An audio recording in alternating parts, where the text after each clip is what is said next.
and Friends. With Suzy Kato. Hello, kia ora, talofa. It's Suzy Kato here. And it's Trevor there. Kia ora. And now that you're here, it's time for the latest exciting episode of, say it with us, Toru Wha Suzy and Friends. Yep, it's the podcast for you and your friends and everyone's whānau. Hey, Marley sent us a brain teaser this week. They said their papa shared it with them. Are you ready for the brain teaser? Let's see if we can work it out together, eh? Okay, away you go, Trevor. Tease our brains with Marley's question. What letters of the alphabet are found in the spelling of every single day of the week? Okay, so the letters would have to be in every day. Monday, Tuesday, Wednesday, Thursday, Friday, Saturday and Sunday? Oh, how about the letter S? That's in Saturday, Sunday, Tuesday, Wednesday and Thursday. Oh, but not Monday or Friday. Have you got any ideas? Well, I'll give you a clue. There's 3 letters the same in every day of the week. Every day. Oh, hang on. Did you say day? Marley, we guess day. D-A-Y. Those letters are in every day of the week. Monday, Tuesday, Wednesday, Thursday, Friday. Say the last 2 with me. Saturday and Sunday. Well done, yes. And thank you to Marley and Papa for that brain teaser. Ka pai tō mahi. Oh, there's lots of fun to come on Suzy and Friends. Kids just like you share what they got up to in the weekend. Oscar talks about a book they read recently. We have the story of Rona and the Moon too. And we've got more jokes than you can wave a pineapple at. But first, let's test your taringa with this week's competition with no prize. It's called What's That Sound? He aha tēratangi. Oh, what's that sound? He aha tēratangi. Let's have another listen and see if we can work it out. Whakarongo. What's that sound? We'll play it for you again later in the podcast and give you a clue if you need it as well. Then at the end of Suzy and Friends, we'll tell you what it was. Practice your happy dance now because I reckon you'll guess this sound by the end of the show if you haven't already. It's a goodie, isn't it? This week's fun facts are on the way. The story about Rona and the Moon is too. Right now, though, the barge whānau have a joke or two just for you. What did the finger say to the thumb? What did the finger say to the thumb? I don't know. People will say we're in gloves.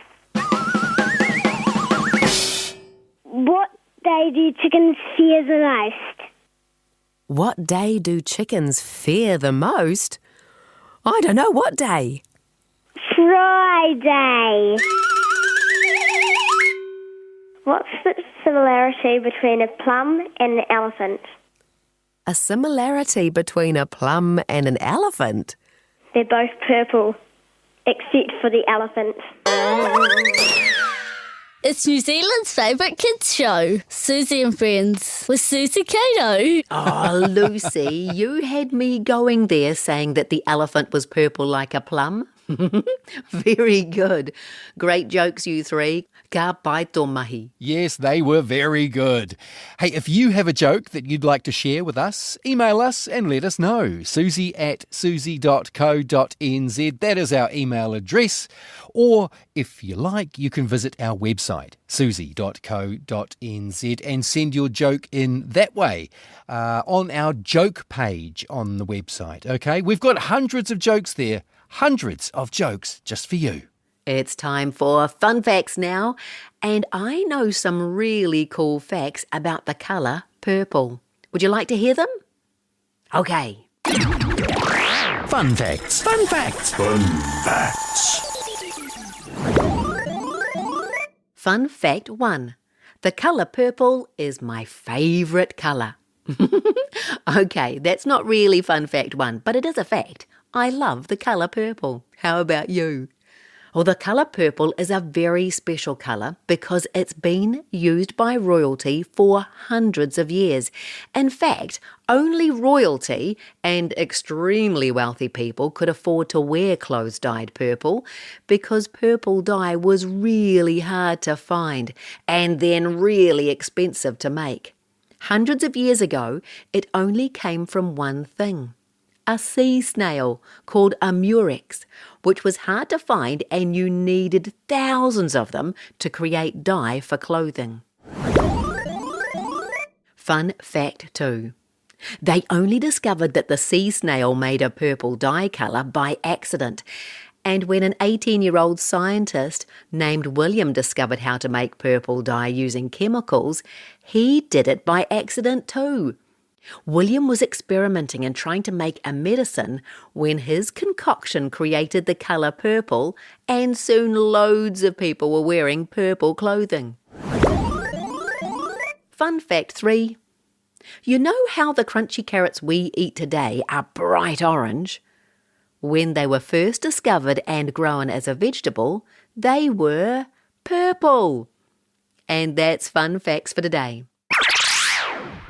Well, I've eaten purple plums and berries that have a purple juice, and purple beetroot, of course. I've had that before, but I've never had a purple carrot. How about you? Well, if you get a chance to, try them. In fact, try as many different fruits and veggies as possible. And if you find an interesting one that you really like, let us know. I love new foods and new facts. Okay, from brand new to the very, very old, we have a traditional Māori legend as our story today.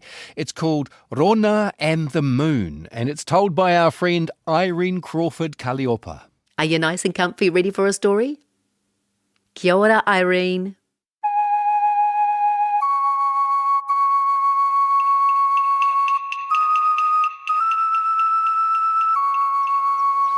This story is called Rona and the Moon.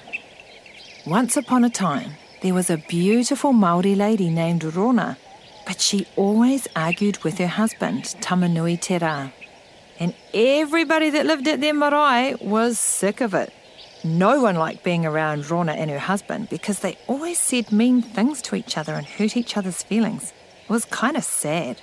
Lucky they had no tamariki because they would have been terrible parents. Each day they found something new to argue about. And that particular day, because it was over 30 degrees in the summer and too hot that night to get to sleep, the argument was over whose turn it was to fill up the empty water container because they were both thirsty as. And in those days there were no taps and it was a long walk down the path to the stream. "You go," said Rona. "You go," said Rona. "No, you go. I went last time," said her husband, Tamanui Te Rā. "But it's dark out there and you know I'm scared of the dark," said Rona. "Don't try and use that excuse," said her husband. "Look, it's a full moon. You can see where you're going." Rona sighed. He was right. It actually was her turn. "All right," she said. "I'll go." Meanwhile, up in the sky, Marama the moon had been listening to Rona and her husband arguing for years and years, and he was totally overhearing it all. Why can't they just be happy, he thought. Life is so short, and they're lucky to have each other. Because Marama was all alone, he didn't have a wife to tell jokes to or have fun with. Meanwhile, Rona had started walking to get the water when a cloud covered the moon and everything went dark. She tripped and fell, grazing her arm and making it bleed. And the water container smashed onto the ground into tiny little pieces. "Arrgh!" growled Rona as she tried picking them up and cutting her fingers by accident. "Stupid dumb moon," she said. "What'd you do that for? Can't you see I need your light?" Then she said a whole lot of naughty words I can't repeat because they're just too naughty. But she didn't stop there. "What? Even the stars have more sense than you. At least they keep shining, you dumb, stupid moon." Well, the moon couldn't believe all the mean, nasty things coming out of her mouth. So he spoke to her and said, "You better be careful what you say, Rona. Everyone on the marae is tired of hearing you fight all the time with your husband, and now you're arguing with me too? That is enough."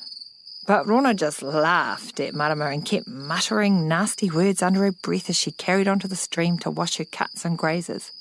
Marama could hear everything she said, and suddenly he couldn't stand it anymore. He reached down out of the sky to grab her, but Rona saw Marama coming and tried to run, but he blinded her with his light and she stopped to cover her eyes with one hand. At the same time, she quickly grabbed hold of a ngaio tree growing on the side of the pathway with her other hand. But Marama was way too strong and pulled her and the tree up high into the sky. For once, Rona had nothing nasty to say because she was too scared to speak. She was petrified. She could even see her husband, Tamanuitera, on the ground, searching for her, trying to find her. And now all the people from the marae were out looking too, but all they found was a hole at the side of the track where the ngaio tree had been. The people of the village were very sad that Rona had disappeared, and her husband couldn't understand what had happened. He spent many nights feeling sorry about all the arguments he'd had with Rona and realised what a bad husband he'd been. He wished he could have another chance to treat her right. Meanwhile, Rona was stuck in the sky with Marama, the moon. She hated him for taking her there. She tried to argue with him like she had with her husband, but he refused to argue back. And instead, he made her feel welcome in his home and treated her with nothing but kindness. After a while, Rona realised she had nothing to argue about with Marama, and that, well, she'd actually been really unhappy married to her old husband. She started to enjoy her new life in Marama's big home in the sky. She grew a large garden, learnt to weave new clothes, and taught herself how to build new rooms in the huge house that they shared. One day, Marama asked Rona if she would like to return to Earth, because he'd fallen in love with her and didn't want to make her stay with him any longer if she didn't want to. Rona looked at Marama and said, "No, thank you. I love my new life here in the sky. I'm happy, and I want to stay with you." So even though it meant leaving her whānau behind on Earth, Rona knew what she wanted to do. Marama was very happy with Rona's decision. He gave her a special gift, a taonga handed down to him by his great-grandmother. The gift was a korowai, a beautiful cloak with special stars on it that could control the ocean tides. And from that day on, Rona became known as Rona Whakamau, the controller of the sea, the rivers, and all large bodies of water. But most important of all, Rona had learned that being in control of your anger and the things you say is very, very important if you want the people you love to be happy. Meanwhile, back on Earth, one night when it was a full moon, Rona stood next to Marama in her beautiful korowai, smiling down at her whānau and relations, happy with her new life. When they looked up at the moon, they saw her there, wrapped in her beautiful cloak, holding the ngaio tree and the broken water container. And they could all see she was finally happy. And her old husband, Tamanuitera, well, he was sad to begin with, but he was glad that Rona was happy. And years later, he remarried again as well. So, Rona Whakamau, the guardian of tides, lived happily ever after with Marama the moon. The end.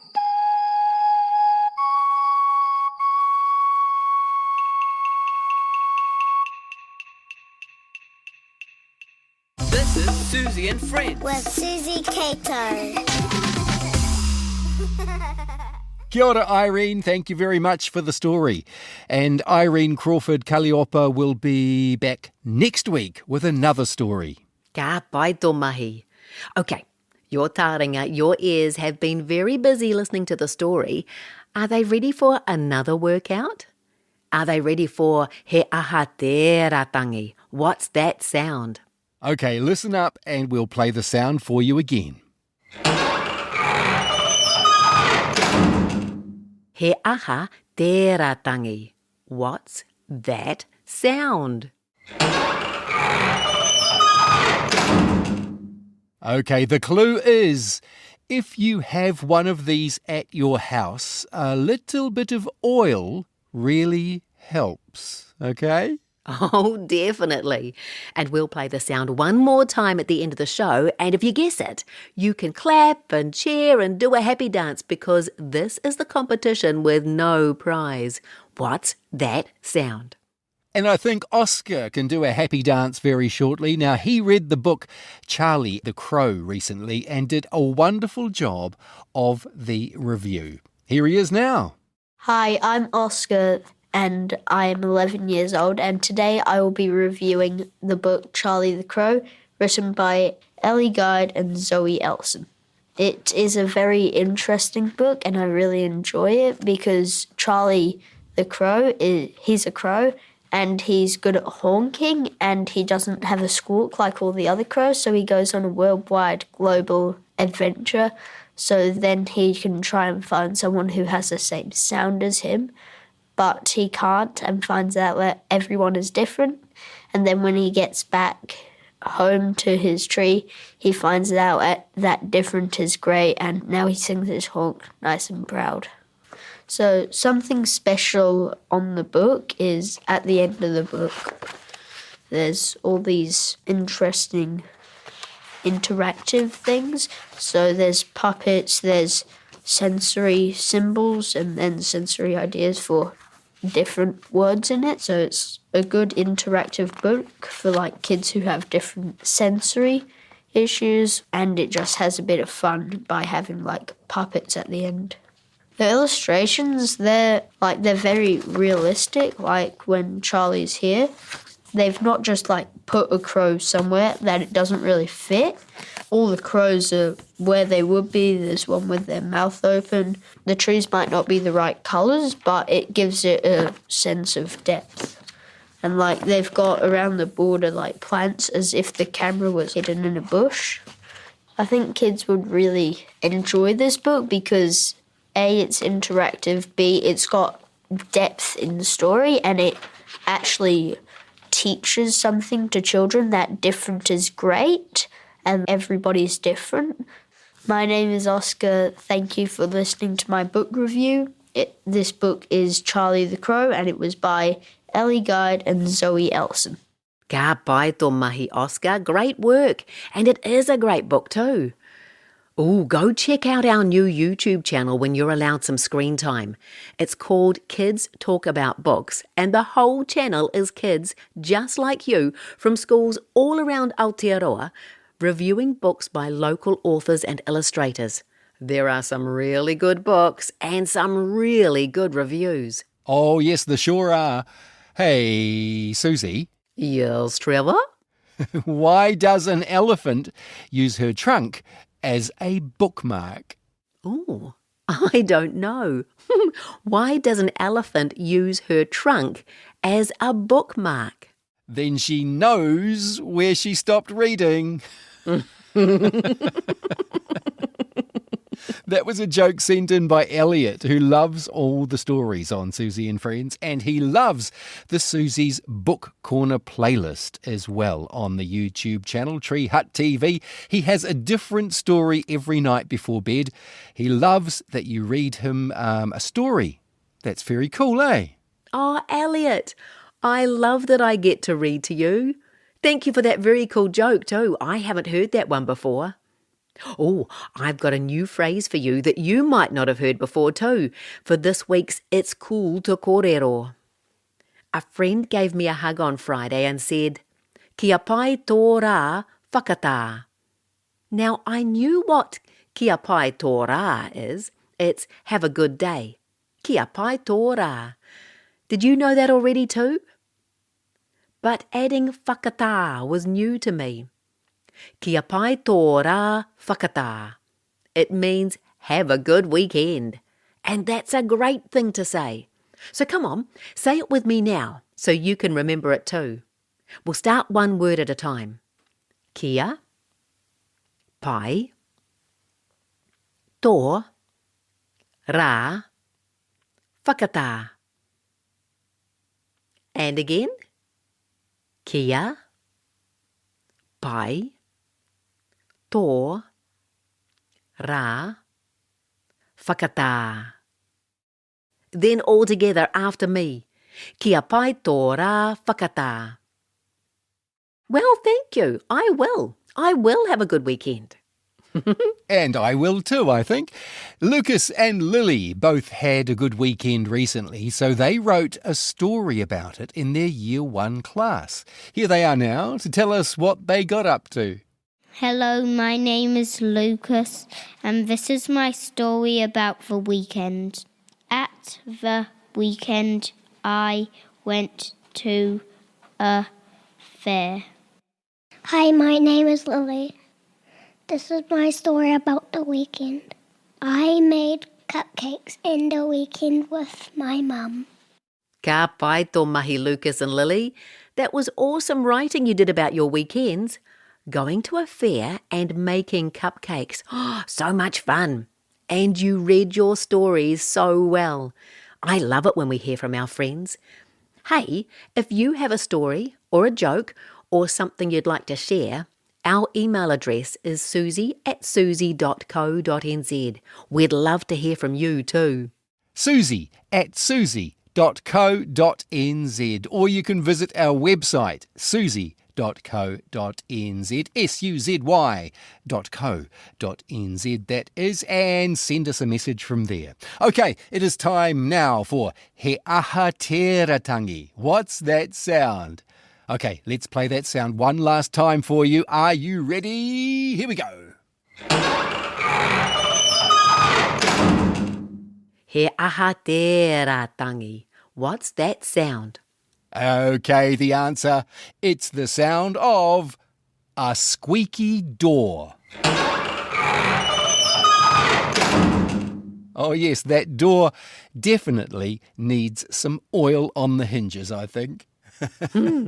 If you guessed that sound, clap and cheer and do a happy dance. And if you didn't guess correctly, clap and cheer and do a happy dance anyway for those that did. It could be you we're clapping for next week. Hey, next week we'll have more stories, more jokes, more kids just like you, and hopefully we'll have you listening too. Yes, please. Hey, a huge thanks to everyone who helped with the show today. Thanks, Elliot, for the joke, and Marley and Popper for the brain teaser. Thanks, Lucas and Lily, for the stories, and Oscar for telling us about the book Charlie the Crow. Thank you, Irene, for the story about Rona and the moon. Next week, Irene shares the story of Tūtanakai and Hinemoa. And a huge thank you to our friends at New Zealand On Air. Also thanks to everyone at RNZ, including Brianna, Jamie, Phil, Tim, Nicholas and Duncan. But the biggest thank you of all goes to you for joining us. We're very lucky to have friends like you, and we love it when you join us. Hey, have a great week, and kia pai tō rā whakatā. Have a good weekend as well. Ka kite e hoa. Goodbye, my friend. This is Suzy and Friends. With Suzy Kato.